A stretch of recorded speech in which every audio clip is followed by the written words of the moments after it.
Seolah seperti ini ya. Ya, di B-nya tumpuan roll. Jangan sampai terbalik ya jenis tumpuannya. Di C-nya ada tumpuan sendi. A-nya ujung bebas ya. Baru kalian boleh plot bebannya. Kalian letakkan beban-bebannya. Ada beban merata sepanjang BC. Beban meratanya ini arahnya gravitasi ya ke bawah. Kemudian ada beban terpusat, tapi arah bebannya ini ada kemiringannya ya di titik A. Jadi ini dulu kalian harus mengerti bentuk strukturnya dulu. Nah, yang kita mau cari adalah partikel kubus 1, yaitu berada di irisan D. Jadi di sini kalian mencari gaya dalam di irisan D. Irisan D di mana? 2 meter dari C. Jadi anggap di sini.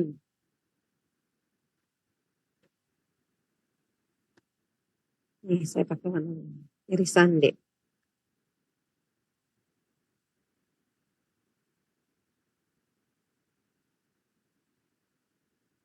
Oke, nah sekarang saya tanya dulu.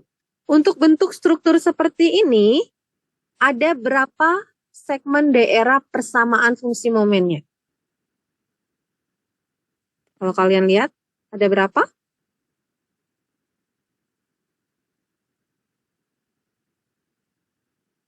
Devi, ada berapa persamaan fungsi momennya kalau dibagi?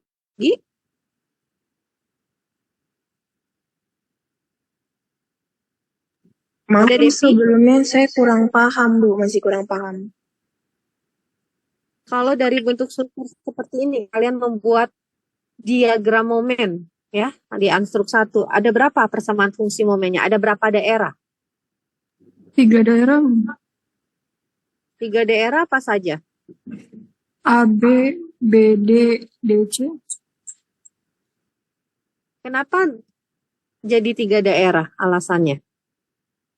Karena kubusnya ada di D. Jangan dilihat untuk kubusnya dulu, untuk bentuk strukturnya dulu.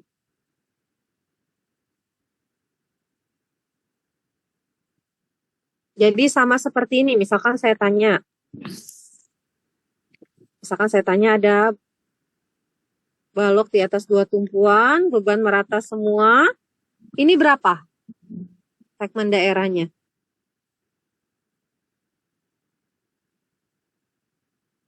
Kalau seperti ini berapa? Ada 1, Bu. Oke. Berarti kalau yang bentuk tadi, yang soal ini? 2. Ada 2. Jadi kalian harus cermati dulu berapa segmen daerah. Ya. Berarti ini ada daerah AB, ada daerah BC. Nah, yang kita tanya adalah di irisan D. Artinya apa? Irisan D ini berada di dalam segmen daerah BC. Sehingga waktu kalian mencari gaya-gaya dalamnya, itu tidak perlu kalian lihat seperti misalkan irisannya tepat di pertemuan antara 2 segmen daerah. Contohnya, titik B, irisan B.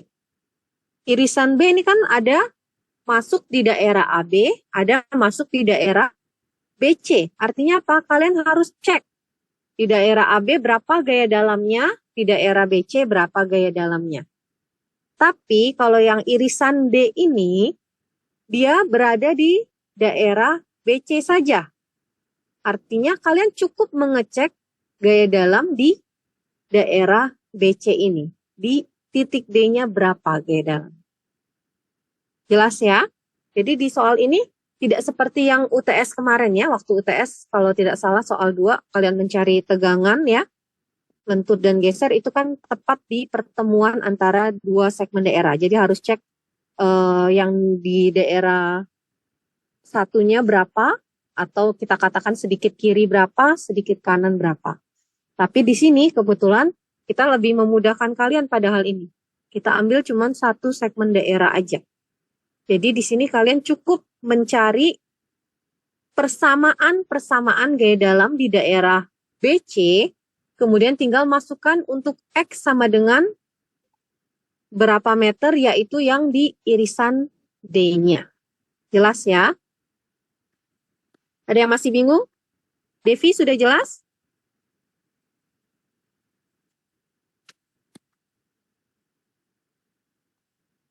Mana Devi? Ini nomor 3. Yang satu ini enggak, kedua. Enggak, ya itu sama kayak ini. Dari yang hadir di sini ada yang tidak ikut pengambilan nilai pertama kemarin? Karena saya cek ini ada lebih satu orang. Zahran, Wahid, Noval, Gani, Bernard, Aura, Ahmad Lehaki, Seno, Atmaja, Dev. Ada yang tidak ikut?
Yang kalian perhatikan titik kerja gaya normal.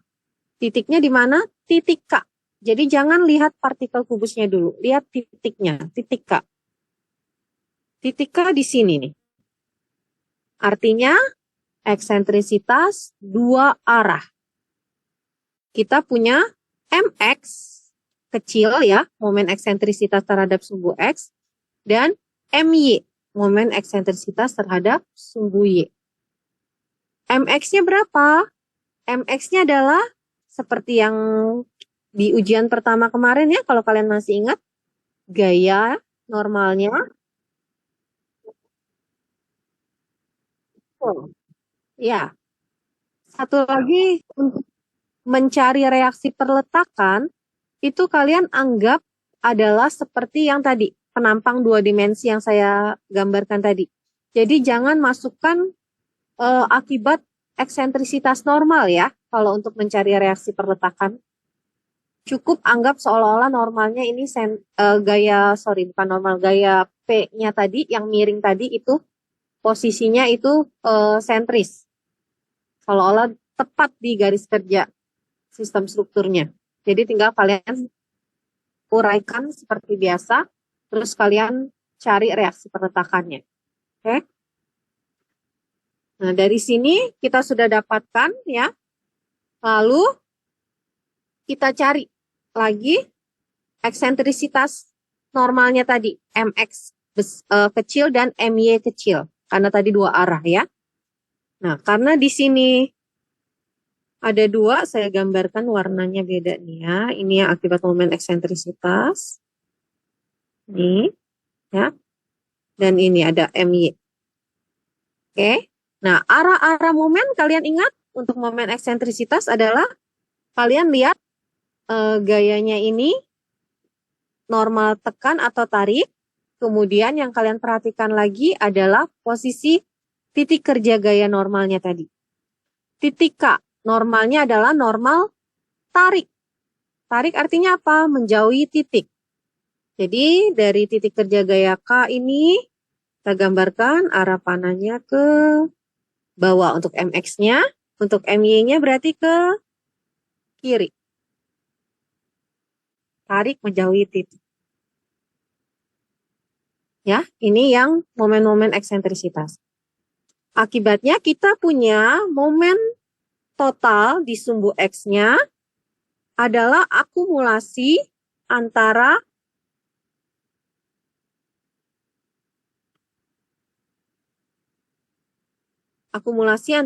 momen akibat beban luar yang MD tadi dengan momen eksentrisitas normal terhadap sumbu X.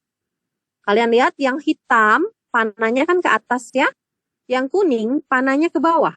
Artinya apa? Akumulasinya adalah pengurangan. Oke, pengurangan. Jadi kita punya yang biru ini adalah hasil pengurangan yang hitam dan kuning. Kalau yang hitam lebih besar, nanti yang biru ini berarti panahnya mengikuti yang hitam. Tapi kalau yang hitam lebih kecil, berarti nanti panahnya mengikuti yang kuning. Pada umumnya sih biasanya akibat beban luar itu lebih besar daripada akibat eksentrisitas normal. Pada umumnya ya. Jadi kalau kalian perhatikan dari hasil akumulasi ini kita ketemu mx totalnya adalah Ya, ya. 4 10,4 ton meter di sini.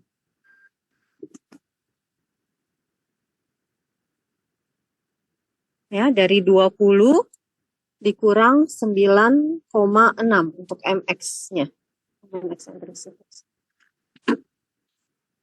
Mas ya.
Oke, ada yang ditanyakan sampai dapat momen X ini, momen MX totalnya? MX total, kemudian MY. Kalau MY hanya akibat eksentrisitas normal saja ya. Nah, di sini apa namanya? Setelah kalian dapatkan gaya-gaya dalam ini, tadi udah momen total ya. Terus ada MY, ada lintang, ada normal, tinggal kalian masuk ke rumus tegangannya ya. Tegangan di sini kita pisahkan antara sigma X dan sigma Y-nya. Untuk yang sigma X kita masukkan akibat normalnya N per A-nya, tapi untuk yang sigma Y tidak perlu kalian masukkan yang akibat normalnya. Jadi hanya momen eksentrisitas normalnya saja. Karena yang MY-nya ini tidak sebidang dengan sumbu set. Kan normalnya ini sebenarnya bekerjanya di sumbu set. Kita membedakan antara komponen X dan Y. Sehingga sebenarnya kalau kalian satukan tegangan lentur yang seperti biasa ya, itu kan ada pengaruh MX dan MY. Tapi karena kita mau pisahkan X dan Y-nya, ya untuk normalnya nih, masuknya include-nya yang di X-nya. Kalau kalian masukkan di Y, nanti jadi terdouble. Normalnya ada. Seperti itu. Ada lagi? Yang mau ditanya? Nah, untuk yang sigma X, sigma Y-nya, seperti biasa, tanda positif negatifnya, kalian perhatikan adalah arah momennya tadi, ya. Dan posisi partikel kubusnya. Nah, di sini baru kalian lihat partikel kubusnya. Ya, sampai yang step tadi, itu tidak usah kalian perhatikan dulu partikel kubus. Waktu masuk tegangan, baru lihat partikel kubusnya. Maksudnya dapat enggak? Oke. Nih, partikel kubusnya di sini. Artinya apa? Untuk sigma X, kalian perhatikan MX-nya adalah arahnya ini di atas sumbu X atau di bawah sumbu X. Ternyata di atas sumbu X kan partikel kubusnya ini. Jadi apa? Jadi kita masukkan tandanya negatif ya. Yang biru ini negatif. Sedangkan untuk sigma Y-nya ini artinya apa? Kita lihat posisinya ini di kiri atau kanan dari sumbu Y-nya. Nah, ini partikel kubusnya ada di sisi kirinya. Berarti ada di sisi panahnya. Tandanya dia adalah negatif. Ya. Jelas? Untuk sigma X, sigma Y-nya ya. Nah, sedangkan untuk X dan Y-nya itu adalah dari titik partikel kubusnya, kalian lihat nih jaraknya. Kalau untuk X-nya, ini. Dari rumah ya, Citra Dama. Citra 8 lebih gila nanti. Nih, sedangkan untuk yang Y-nya ini. Aduh. Jadi ini dari titik partikel kubusnya. Ya.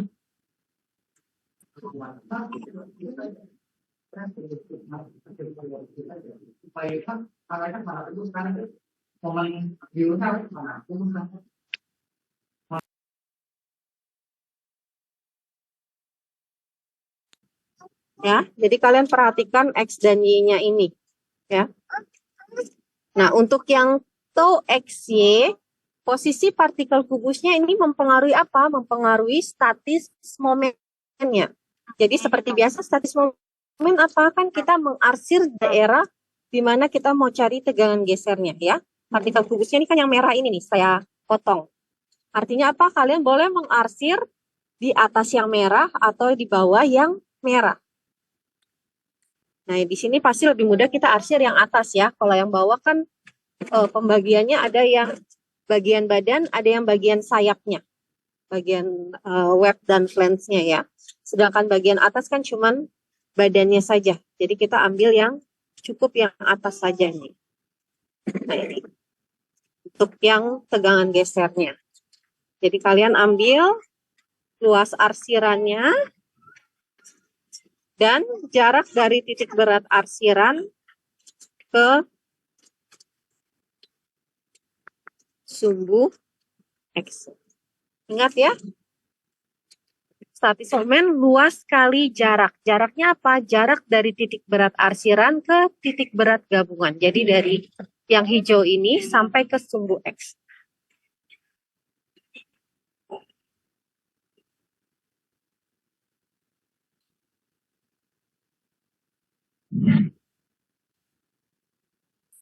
Iya, jadi pilih, terserah kalian mau arsir yang atas saja boleh, atau mau arsir yang bawah saja boleh. Hasilnya harus sama kalau kamu mau cek.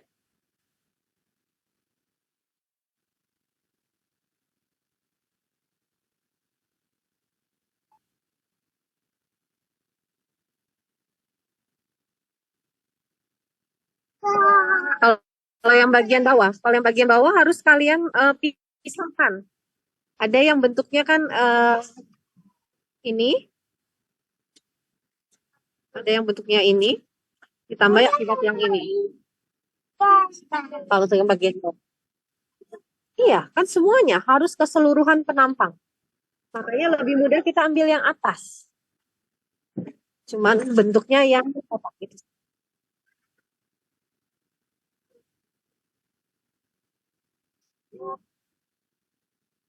Betul, kalau kalian ngambil yang bawah, otomatis kan kalian membagi menjadi dua bangun kan. Jadi waktu statis momennya jadi ada dua, yang bangun biru 1 sama bangun biru 2. Jelas ya? Sampai dapat komponen partikel kubus, ada yang mau ditanyakan? Ada? Ya ada? Oke, untuk besok ya pengambilan nilainya nanti kita akan lebih mudahkan di mana kalian langsung sudah dapatkan partikel kubusnya. Jadi tidak perlu mencari komponennya lagi. Jelas ya? Tapi di sini saya jelaskan karena kemarin banyak yang salah sekali waktu mengerjakan soal ini. Nah, ini buat latihan saja ya. Saya minta kalian kerjakan, besok dikumpulkan untuk mencari komponen partikel kubusnya saja. Posisi dari partikel kubusnya ini saya pindahkan.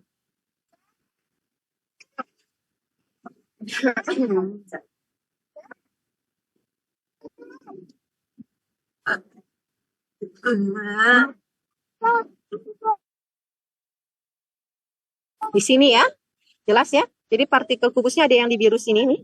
Saya minta kalian cari komponen tegangan partikel kubus yang biru ini. Jadi kalian cari sigma X, sigma Y, dan tau X. Maria pindah. Ini Maria. Ini begitu kan. Kamu pindah sini. Ada yang mau tanya tugasnya? Untuk tugasnya saya minta cuman kalian gambar kubusnya ini, komponen partikel kubus, tidak sampai tegangan utamanya. Ya. Besok dikumpulkan ya. Besok kita secara ya.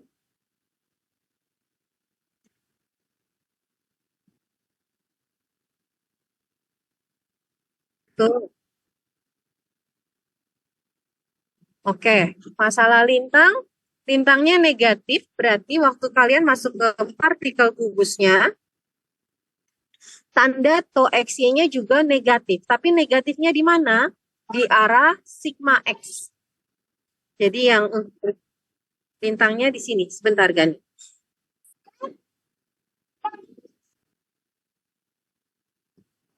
Nih. Lintangnya negatif, maka tau X-nya negatif di arah sigma X. Kenapa? Karena kan kita punya lintang ini tadi yang di sumbu set ini sebidang dengan X. Jadi kita gambarkan negatifnya yang di arah sigma X. Sedangkan di arah sigma Y-nya kebalikannya. Kalau di arah sigma X-nya negatif, maka di arah sigma Y-nya kita masukkan dia positif.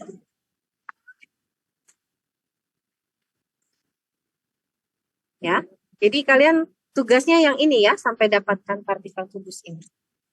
Nah, untuk ujian besok, kita mulai dari partikel kubus ini, terus kalian masukkan untuk tegangan utamanya, ya, grafis dan analitis. Termasuk juga yang ada sigma n to n. Itu kalian hafalkan rumusannya ya. Ini saya close dulu ya.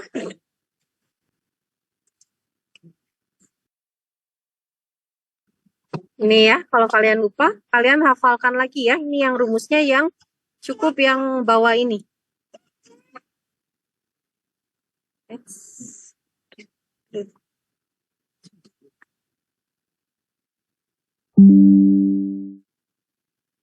Yang rumus akibat ini ya, akibat 3 ini. Jadi kalian hafalkan yang akibat counterclockwise dan clockwise untuk tegangan di bidang miringnya ya. Ada 2 rumusan ini. Kemudian satu lagi rumusan yang tegangan utamanya.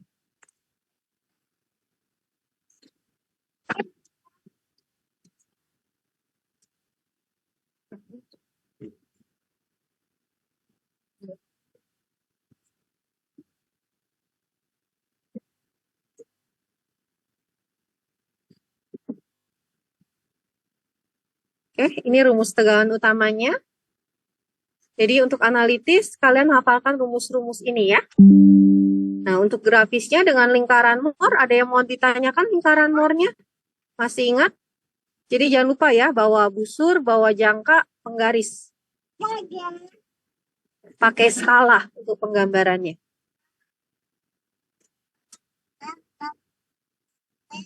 Ada yang mau ditanyakan tegangan utama? Kalau analitis saya rasa sudah cukup jelas ya, tinggal hafal rumus. Jangan lupa untuk masalah tanda. Tanda diikut sertakan. Jadi kalau tegangannya tarik, berarti tandanya positif. Nanti kalian masukkan ya. Tapi kalau tegangannya tekan, kalian masukkan tandanya negatif.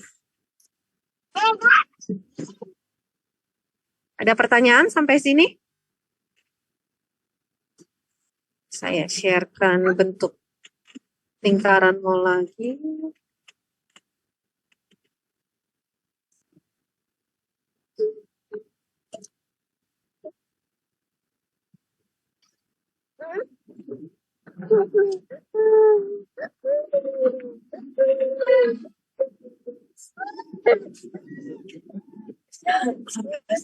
Sini, sini. Sini, sama Oma. Ya, sama Oma dulu. Sama Oma sini. Kita jemput Cece. Sini. Ya kan, Cece Maria. Cece itu panisnya aman, panis doang. Sini. Sini. Hilang. Gajah. Iya. Gajah. Oh, gajah. Kira dari Cece. Kamu tinggal aja di tengah ya, Ma? Ini bentuk lingkaran Moore-nya. Gajah. Ingat? Untuk apsis, sumbu X itu mewakilkan tegangan lentur. Ada sigma X, sigma Y.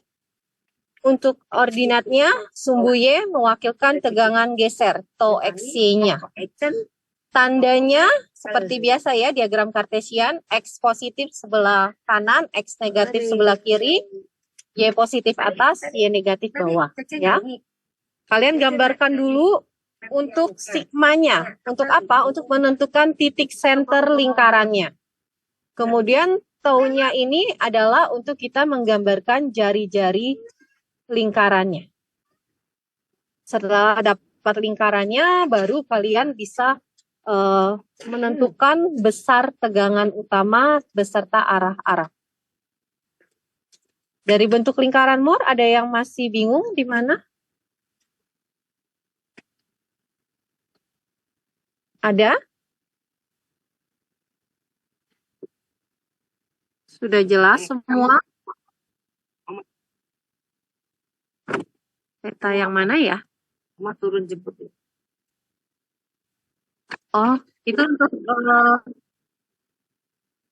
untuk arah tegangan utama saja. Kalau dari ujung itu kan kita lambangnya V, itu bukan theta ya, V. Kalau dari titik center lingkaran itu pasti besarnya adalah 2 kali V. Tidak kalian gambarkan tidak masalah. Itu kan jari-jari lingkaran waktu membuat lingkarannya tadi.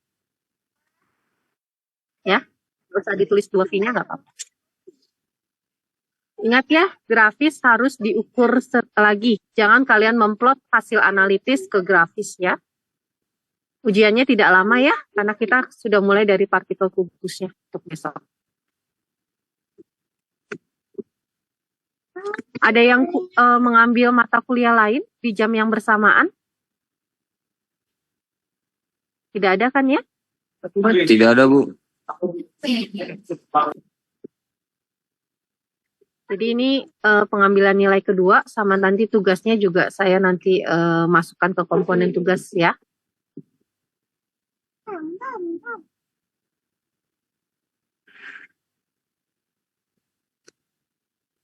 Sama satu lagi nanti di hari Sabtu kita ada ujian deformasi.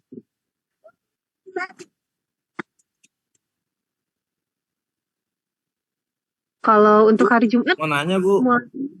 ya, kenapa? Untuk ujian besok online atau offline, Bu? Besok offline. Kelasnya ini di kelas Bu Grace offline. Untuk besok. Baik, Bu.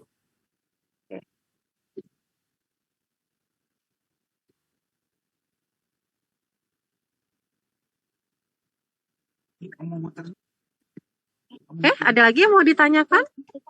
Kalau tidak ada, mungkin sudah cukup untuk hari ini. Ibu, Kalian mungkin boleh saya mau nanya, Bu. Ujian selanjutnya lagi, itu offline apa online, Bu? offline. Jadi nanti di Kamis, Jumat, Sabtu nanti kita pelaksanaannya secara offline.